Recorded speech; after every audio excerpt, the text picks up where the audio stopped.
আগামী জাতীয় সংসদ নির্বাচনে কোন দল কত শতাংশ ভোট পেতে পারে তা নিয়ে তরুণদের উপর জরিপ পরিচালনা করেছে south Asian network on economic modelling এবং অ্যাকশন এইড বাংলাদেশ।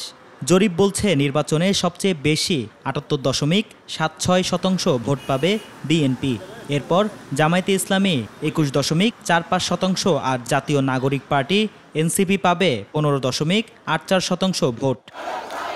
চলতি বছরের ২০ মে থেকে ৩১ মে পর্যন্ত এ জরিপ পরিচালনা করা হয়। দেশের ৮টি বিভাগের প্রতিটি থেকে ২টি জেলা এবং প্রতিটি জেলার ২টি করে উপজেলা থেকে তরুণদের বাছাই করা হয়।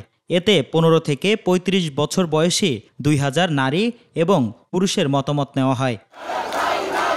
এই জরিপে অংশগ্রহণকারী তরুণদের ৭৬.৭৮% আগামী নির্বাচনে ভোট দেবেন বলে ইচ্ছা প্রকাশ করেছেন। এখনও সিদ্ধান্ত নেননি ৫.৯%, আর ভোট দেবেন না বলে জানিয়েছেন ৪.১৪%, আর ১৩.৯৮% এখনও ভোটার হননি।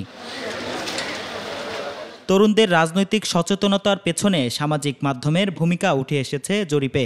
অন্তত ৮৭.৪% তরুণ সামাজিক মাধ্যম থেকে রাজনীতির তথ্য পান। সিরাত আল মুস্তাকিম, ২১শে টেলিভিশন, ঢাকা।